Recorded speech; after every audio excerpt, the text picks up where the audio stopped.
옛날 조선시대 전국 팔도를 돌아다니며 소금을 파는 소금 장수가 한 명 있었습니다.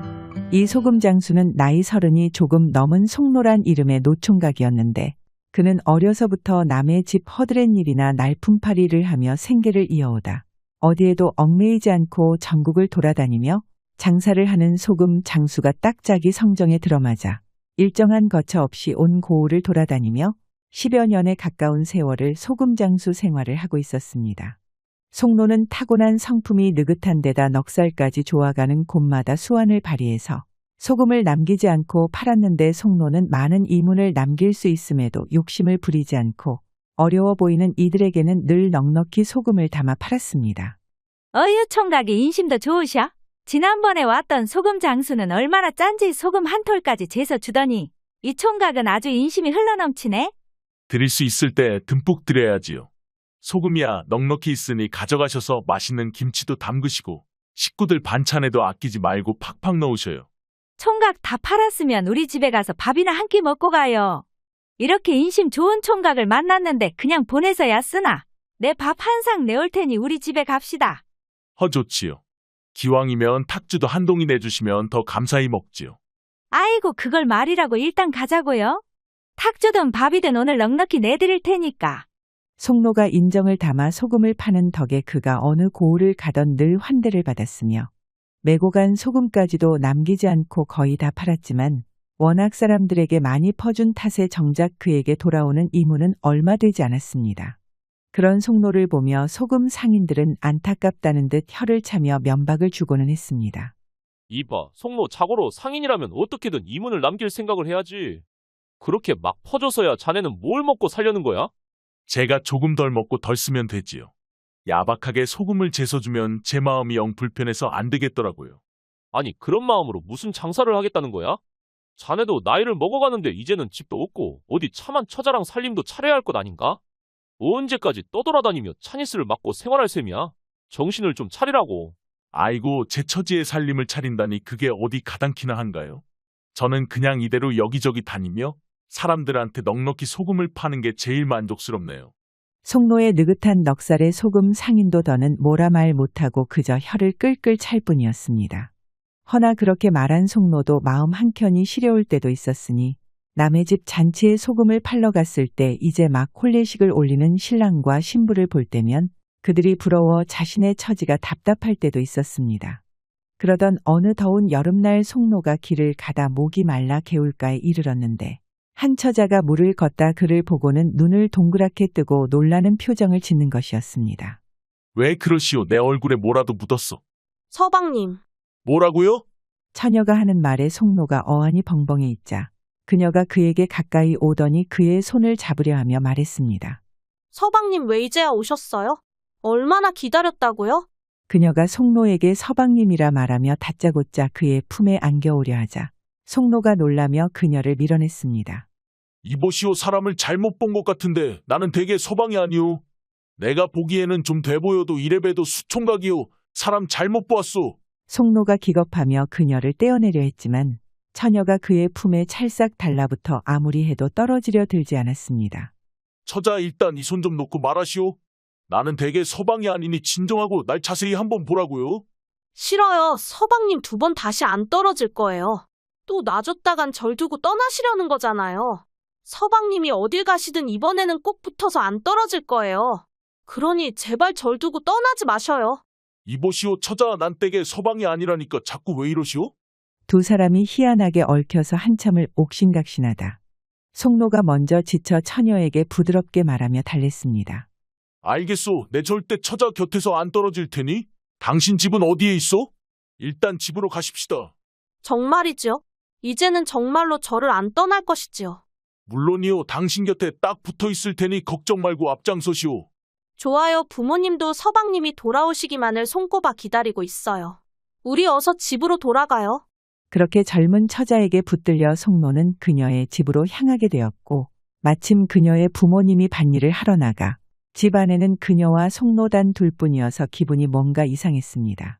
그런 그의 기분을 아는지 모르는지 처녀가 부엌으로 가더니 한 상 가득 점심을 차려오자 마침 시장하던 송노는 일단 눈치 볼 것 없이 배부터 채우기로 했습니다. 그가 한창 밥상을 비우고 있을 때 나이든 노부부가 집에 들어서며 밥을 먹고 있는 그를 보고 깜짝 놀랐습니다. 아버지, 어머니, 공서방이 돌아왔어요.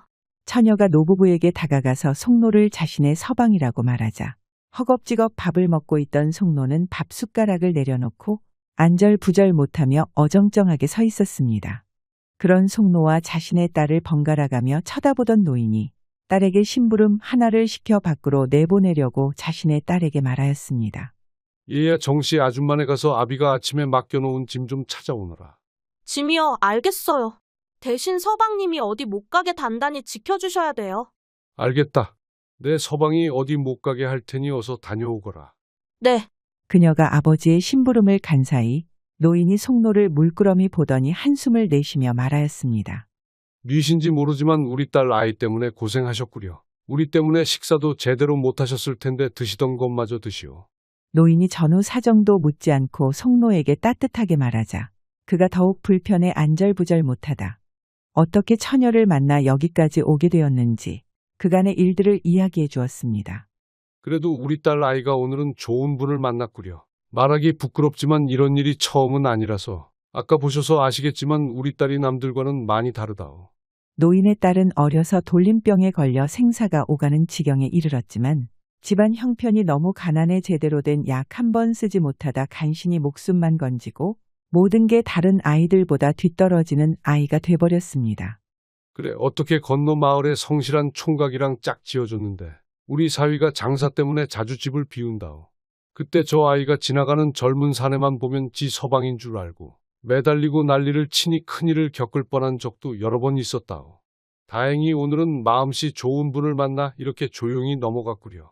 사정을 들은 송노는 처녀와 그 가족들이 안쓰러워 무엇인가 도움을 주고 싶었지만 막상 그들에게 해줄 것은 없고 가지고 있던 소금을 마음껏 내주었습니다. 아니 우리한테 이렇게 소금을 많이 내주면 무엇을 팔려고 하시오? 괜찮습니다. 소금이야 언제든 팔 수 있으니 걱정 마십시오. 허허 이렇게 받고만 있어서야 안 되지. 잠깐만 기다려보시오.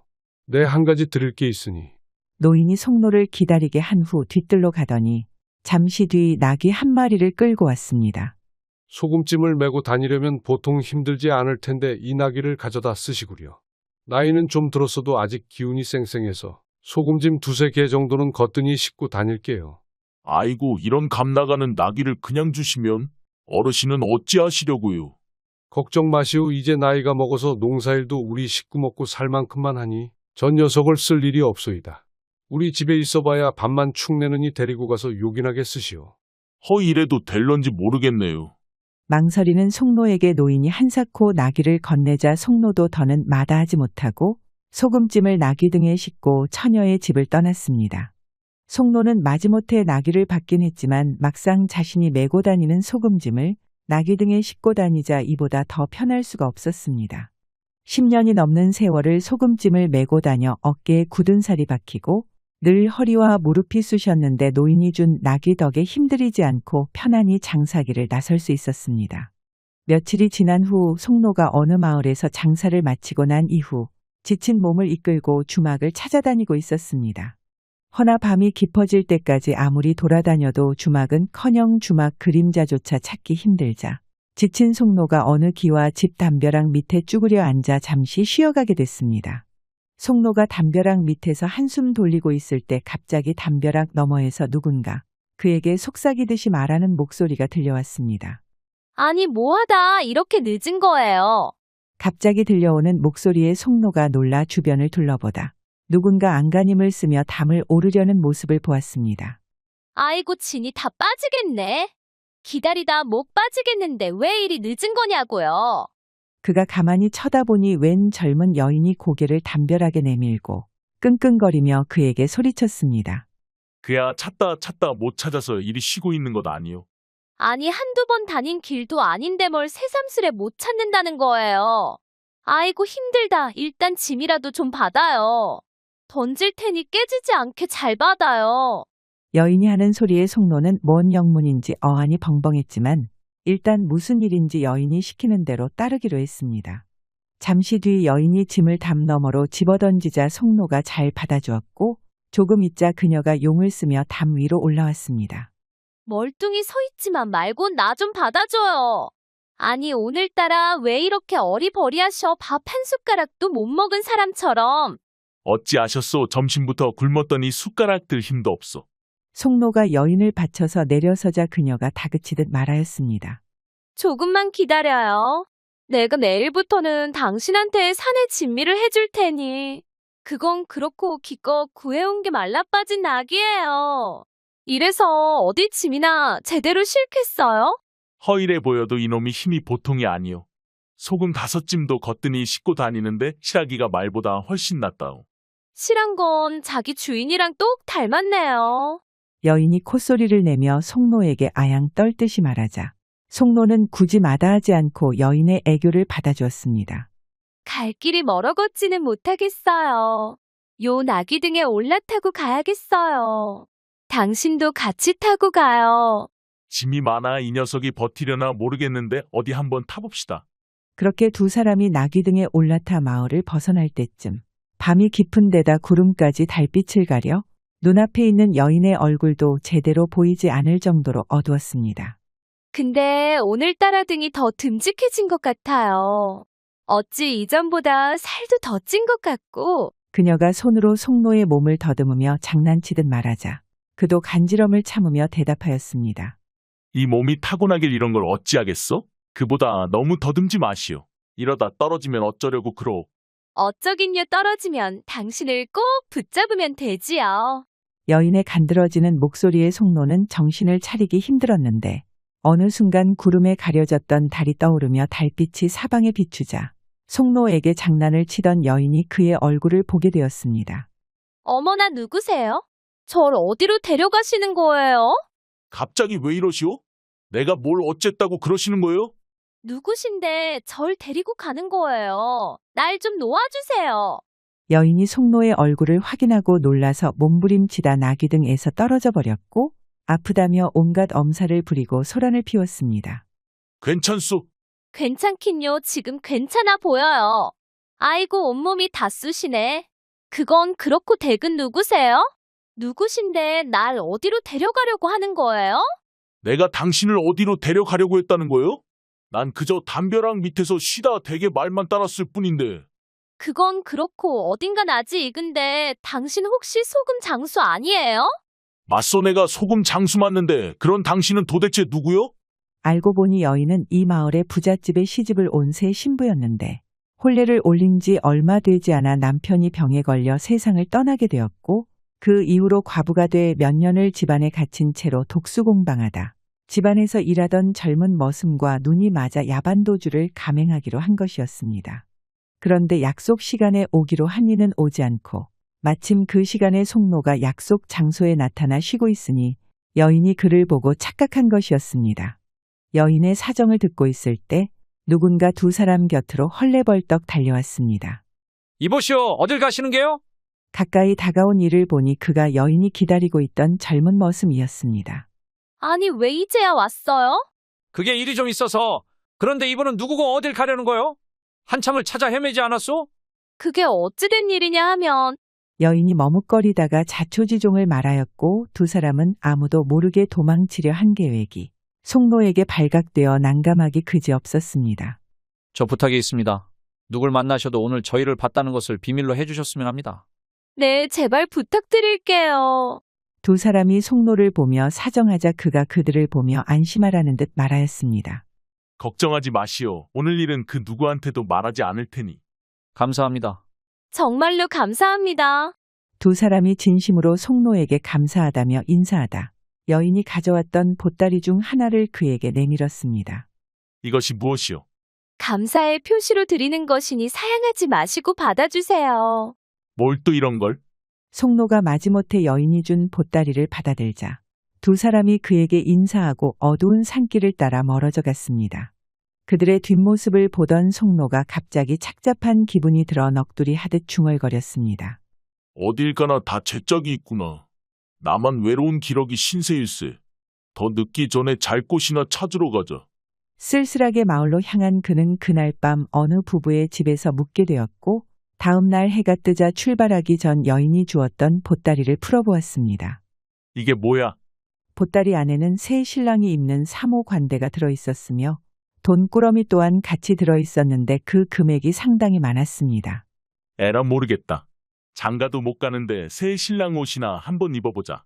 송노가 입고 있던 낡은 옷을 벗어던지고 새 옷으로 갈아입은 뒤 나귀 등에 실려 있던 소금찜을 하룻밤 묵었던 부부에게 모두 나눠주고는 길을 떠났습니다.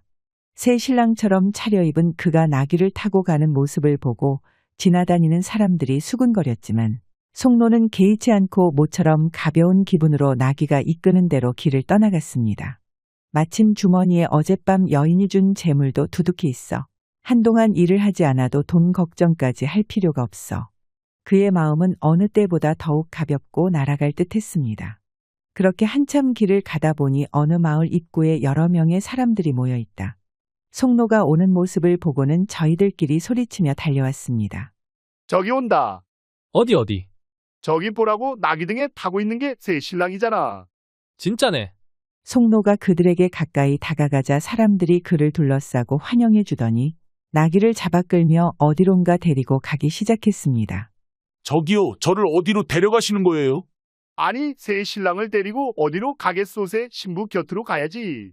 그나저나 새 신랑이 듣던 것보다 더 듬직하시네.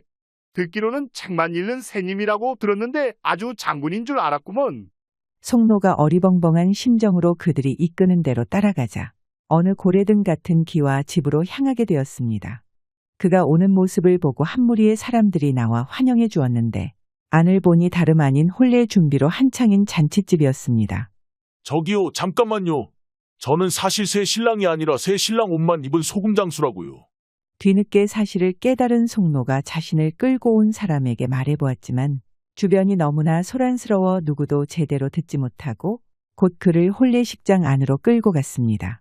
아이고, 뭘 그렇게 쑥스러워하시오. 지금은 그래도 이따 꽃처럼 예쁜 새 신부를 보면 마음이 달라질 거요. 아니요, 그게 아니고 저는 새 신랑이 아니라고요. 그가 이제라도 사실을 말해보았지만 그 누구도 귀담아 듣지 않다가 잠시 후에 정말 꽃처럼 아름다운 새 신부가 나타나자 송노는 머릿속에 모든 생각이 없어지고 넋을 놓고 그녀만 바라보고 있었습니다. 잠시 후 혼례식이 시작되었고 두 사람이 마주보고 절을 할 때쯤 갑자기 집 앞에서 소란이 일어나 시끌벅적한 소리가 들려왔습니다. 그 소리에 혼례식이 잠시 중단되었는데 잠시 후 밖에서 머슴 한 명이 달려와 난감한 표정으로 소리쳤습니다. 대감마님 밖에 새 신랑이라는 사람이 와서 들여보내 달라고 난리치는데 어찌할까요? 이게 무슨 소리야? 새 신랑은 이미 와 있는데 또 새 신랑이 왔단 말이냐? 그게 자기가 새 신랑이라고 계속 우기는 통에 쫓아보내지도 못하고 있는데 어찌할까요? 이게 도대체 어떻게 된 일이야? 그들이 하는 소리를 들은 송노는 머릿속이 아득해지더니 혼례식장을 박차고 도망치고 싶었습니다. 그러던 중 맞은편에 난감한 얼굴을 하고 자신을 바라보는 아름다운 신부의 얼굴을 보고는 다시 마음을 고쳐먹었습니다. 저기 드릴 말씀이 있습니다. 그제야 사람들이 송노를 돌아보았고 모두의 시선이 자신에게 쏠리자 송노는 자신이 새 신랑이 아니고 어떻게 해서 이곳까지 오게 되었는지 자세히 설명을 해주었습니다. 아니 새 신랑이 될 사람을 확인도 안 하고 아무나 끌고 와. 그게 당연히 새 신랑 옷을 입고 나귀까지 타고 오는데 당연히 새 신랑인 줄 알았죠. 그런 대감님도 저 사람이 진짜 새 신랑인 줄 아셨잖아요. 아 그거야 그러니까. 머슴의 대꾸에 신부 아버지도 갑자기 꿀먹은 벙어리가 되었고 소란스러웠던 혼례식장도 잠시 후 진짜 새 신랑이 들어와 정리가 된 후에 다시 혼례식이 시작되었습니다. 한바탕 난리를 치른 후 송노는 자신이 큰 곤욕을 치를 줄 알았건만 의외로 사랑방으로 안내되어 상다리가 휘어지도록 산의 진미가 가득한 잔치상을 받게 되었습니다. 송노는 잔치상에 차려진 음식들만 바라보며 이러지도 저러지도 못하고 있는 사이 방문이 열리더니 신부의 아버지가 들어와 그의 앞에 앉았습니다. 아랫사람들이 잘못 알고 큰 실례를 범했소이다. 아닙니다. 애초에 이렇게 입고 다닌 제 잘못도 있습니다. 그렇게 생각해 주신다니 그래도 덕분에 큰 탈 없이 무사히 혼례식을 마칠 수 있었어. 일이야 많았지만 이것도 인연이니 내 잔 한 잔 받으시오. 아, 예. 뜻하지 않는 신부 아버지의 환대에 송노는 긴장이 풀리며 연거푸 술을 얻어 마셨고 어느 정도 취기가 오르자 신부 아버지가 붉어진 얼굴로 그에게 물었습니다. 그건 그렇고 장가도 안 가는 사람이 새 신랑 옷은 왜 입고 다닌 것이오? 그것이 신부 아버지의 물음에 송로가 잠시 망설이다. 그간 자신에게 있었던 일을 이야기해 주었고 모든 이야기를 듣던 신부 아버지는 무릎을 치며 탄식했습니다. 허허, 이런 기막힌 인연이 있나? 하나의 인연이 또 다른 인연을 만들어 우리 집까지 이어지게 된 것이구려. 그게 그렇게 된 건가요? 송로가 쑥스러운 듯 머리를 긁적이자 그런 순박한 그의 모습이 마음에 들어 두 사람은 주거니 받거니 하며 거하게 술에 취하게 되었습니다. 그날 저녁 모두가 흥겹게 잔치를 즐기고 있을 무렵 송로는 조용히 잔칫집을 빠져나와 자신의 나귀를 끌고 길을 나섰습니다. 어느샌가 새 신랑 옷도 벗어버리고 자신의 원래 옷으로 갈아입은 뒤 나귀와 함께 마을을 벗어나고 있었습니다. 그래도 내 생전에 혼례식을 다 치러보고 잔치상까지 거하게 받았으니 정말 꿈만 같은 일이었다. 그렇지 않느냐? 들어주는 이 하나 없으니 나귀에게 말해보았지만 반응은 없고 멀뚱히 자신만 쳐다보는 눈빛이었습니다. 그 순간 저 멀리 마을 어귀에서 누군가 자신을 부르며 달려오는 모습이 보였습니다. 이보시오, 소금장수 새 신랑. 그 소리에 송로가 뒤돌아보니 신부의 아버지가 누군가와 함께 헐레벌떡 달려오고 있었습니다. 아니, 온다 간다 말도 없이 그렇게 떠나버리면 어떡하오? 아이고, 힘들다. 그것이 제가 오래 머물면 폐가 될까 싶어 조용히 떠나려 했던 것입니다. 그래도 잠시라도 내 사위가 될 뻔한 인연이었는데 그냥 가면 어찌 되겠소? 신부 아버지의 농에 송로는 멋쩍은 듯 웃음만 보였고 뒤따라온 이가 한 명 있어 자세히 쳐다보니 젊은 처자가 뒤쪽에 서 있었습니다. 소금장수 신랑 인사하구려. 이 아이는 내 조카인 화서요. 알고 보니 내 조카는 새 신랑을 이미 알고 있더구려. 안녕하세요. 몇 해 전에 우리 마을에서 소금을 파실 때 잠깐 뵌 적이 있어요. 그랬나요? 제가 하도 이곳저곳을 다녀서. 쑥스러워하는 두 사람을 보며 신부 아버지가 나서며 말했습니다. 이 아이가 일전에 아주 인심 좋은 소금 장수가 있다고 한 적이 있었는데 그게 알고 보니 새 신랑이더구려. 그래서 이번에는 내가 중매쟁이가 돼서 두 사람을 맺어주고 싶은데 새 신랑은 어떻게 마음이 있으시오? 예, 그럼 저를 조카분과 맺어주신다고요. 맞소, 왜 내 조카가 마음에 들지 않소? 아니요, 저한테는 너무 과분하시죠. 송로의 말에 처녀도 그가 마음에 들었는지 얼굴이 붉어지며 눈을 마주치지 못하였고 그런 두 사람을 보며 신부 아버지는 흐뭇한 웃음을 지었습니다. 자, 다시 우리 집으로 가십시다. 아직 술이 많이 남았으니 아침 해가 뜰 때까지 마셔야 되지 않겠소? 네, 그렇게 하시지요. 그 뒤로 송로와 처녀는 서로가 마음에 들어 좋은 날을 골라 혼례식을 올렸고 송로는 이후로 더는 소금을 팔러 다니지 않아도 될 정도로 살림살이가 넉넉해져 처녀와 행복한 가정을 꾸리며 오래오래 잘 살아갔다고 합니다. 영상 시청해 주셔서 감사드리고 재미있게 보셨다면 좋아요, 구독 부탁드립니다.